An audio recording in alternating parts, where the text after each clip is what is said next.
Hello, আসসালামু আলাইকুম। রোজার একদিন আগের ভিডিও আমাদের। তো আমার ফ্রেন্ড আমাকে অনেকদিন যাবৎ বলতেছে যে দেখা করব, তো দেখা আর করা হয় নাই, সময় হয় নাই, দেখা করা হয় না। তো ওকে কি করলাম, তো হঠাৎ করে একদিন রোজার একদিন আগে দেখা হয়ে গেল। তো দেখা হওয়ার পরে ওকে কি করছি, মিরপুর হাওয়াতে নিয়ে আসি। তো হাওয়াতে আনার পরে তো পুরাই খুশি। তো হাওয়াতে আমি অনেকবার আসা হয়েছে, তো আসার এই জন্য আমার হাওয়া আর ভালো লাগে না। তো এই জন্য হাওয়ার পাশে নাঙ্গলে নিয়ে আসলাম ওকে। তো নাঙ্গলে আসার পরে দেখি আরো সুন্দর। তো আসার পরে দেখি এখানে আবার শুটিং চলতেছে, হয়তো কোনো নাটক কিংবা কোনো গানের শুটিং চলতেছে। এটা হলো মিরপুর 12 নম্বর নাঙ্গল রিসর্ট। তো এটা অনেক সুন্দর। তো এটা আমি প্রথম আসছি।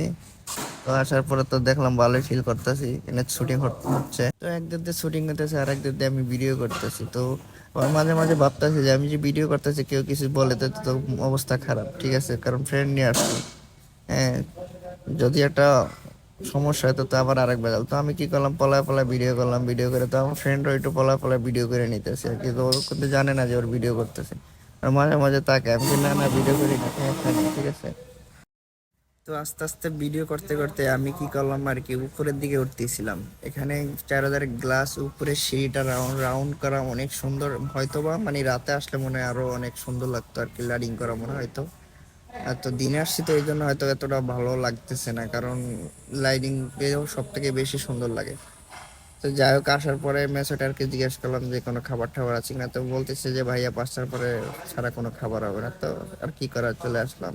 তো ভিডিওটা যদি ভালো লাগে তো লাইক কমেন্ট শেয়ার অবশ্যই করে দিবেন। ওকে, আল্লাহ হাফেজ, গুড বাই।